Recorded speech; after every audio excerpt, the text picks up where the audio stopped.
By now, you guys probably think you know it all in Fortnite, which maybe you do. But we here at Top 5 Gaming know something you don't.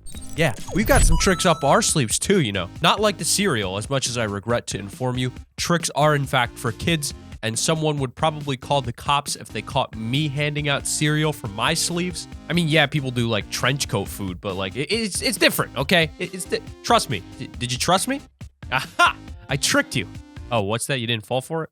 Oh, you never trusted me from the beginning. Oh, well, I need to work on my trick so I can one day become a master magician. You know what they say, right? First birthday parties, then world domination. Everyone's got to start somewhere, right? Anyways, if you like this video, you'll find a rabbit in your snapback. And if you subscribe, you'll receive nothing. And there's the trick. You made yourself agreeable. Sure, you get nothing, but do you really get nothing? You get infinite, priceless entertainment from yours truly. Top 5 Gaming. Number 5. Colorblind Mode.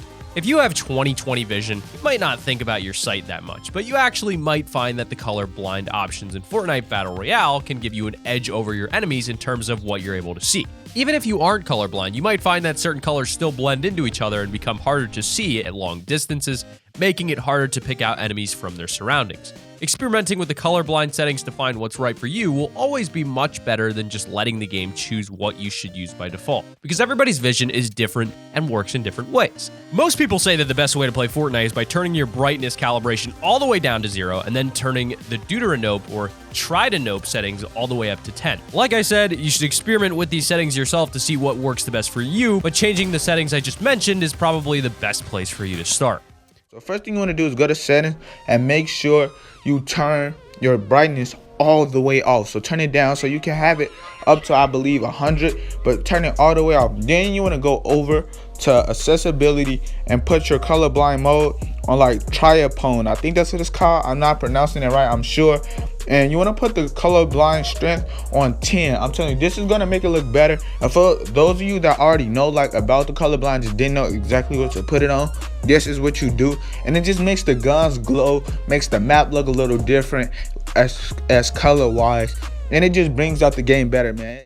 Number 4, grenade launcher riding. Basically everyone knows about rocket riding. I mean, how could you not? It's an awesome trick that can get you to clear insane distances in the blink of an eye, taking your enemies by surprise and storm, and leading to some pretty great clips. What you might not know, though, is that you can actually ride grenades from grenade launchers as well. It's not quite as effective as a rocket ride because it's harder to land. It doesn't take you quite as far as a rocket would, but it can still be used to hop from one building to another in an area like Tilted Towers, or maybe over some small buildings and walls to surprise your enemies if you can manage to pull it off. Trust me on this one, Delirious. Ready, jump, Delirious. Jump. What? Oh, yes! Oh! Jimmy, your turn. Come on, Jimmy. Jimmy, come on, brother. That was awesome. Oh, I was gonna snipe. Jimmy, over here. I gotta heal up. I gotta snipe.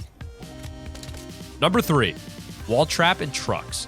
Traps are probably one of the most underused items in the game right now. And even when they're used, it's in a pretty defensive way to maybe protect yourself at the start of the game or while you're camping in a building. This has been made even worse after the nerf to traps. Now, they only do 75 damage, and they're considered to be much less useful than before. Either way, this pretty awesome trap setup using trucks might still get you some early game kills that you might not have had before. You basically build a box around a truck to make it look like someone is trying to hide there or something like that, and then put a damaged trap on the roof. Even though the trap technically isn't placed on the roof of the truck, it still sticks straight through and can deal some pretty heavy damage if you lure people into the truck with an unopened chest or a high-value weapon.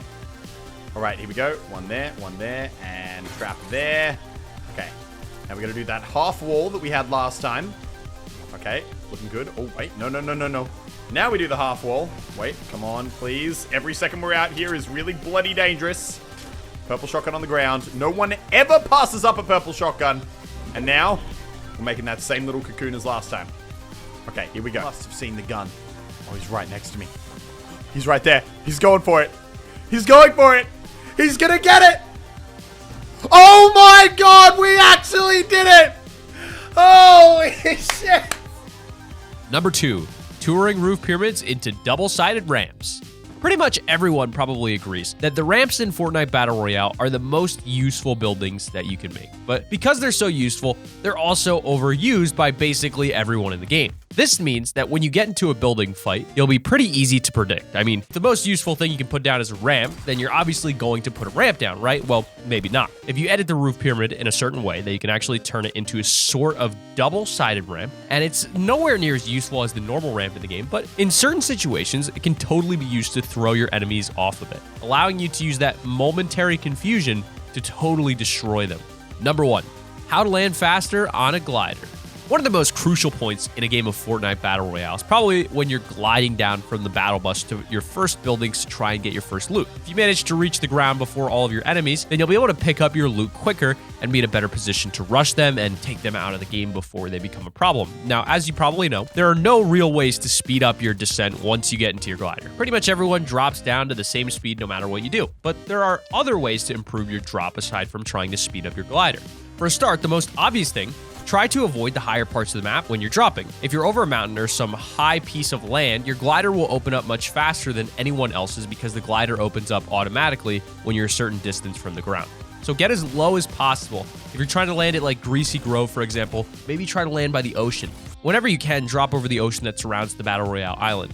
This lets you open your glider at the last possible moment, but also limits you to places that are around the coast, such as Moisty Mire and Snobby Shores. Alternatively, if you're going for a location that's more on land, you should always drop from the battle bus before you actually arrive at that location. This gives you some time to lose altitude, and usually means that you can swoop in just before people who have dropped a little bit closer than you. But this has been our list of 5 Fortnite tricks you maybe never knew. Make sure to click that like button if you've enjoyed the video. Don't forget about the magic show and the hats and the snapbacks. The bunny rabbit. Could have a bunny rabbit in your hat. You never know. Also, click that subscribe button because the content here is great. Can you give me 5 good reasons why you wouldn't want to subscribe to this channel? I can't think of one. Think it's time to click the button. Other than that, though, we hope you have a wonderful day, and we'll see you guys in the next video. Keep it here on Top 5 Gaming.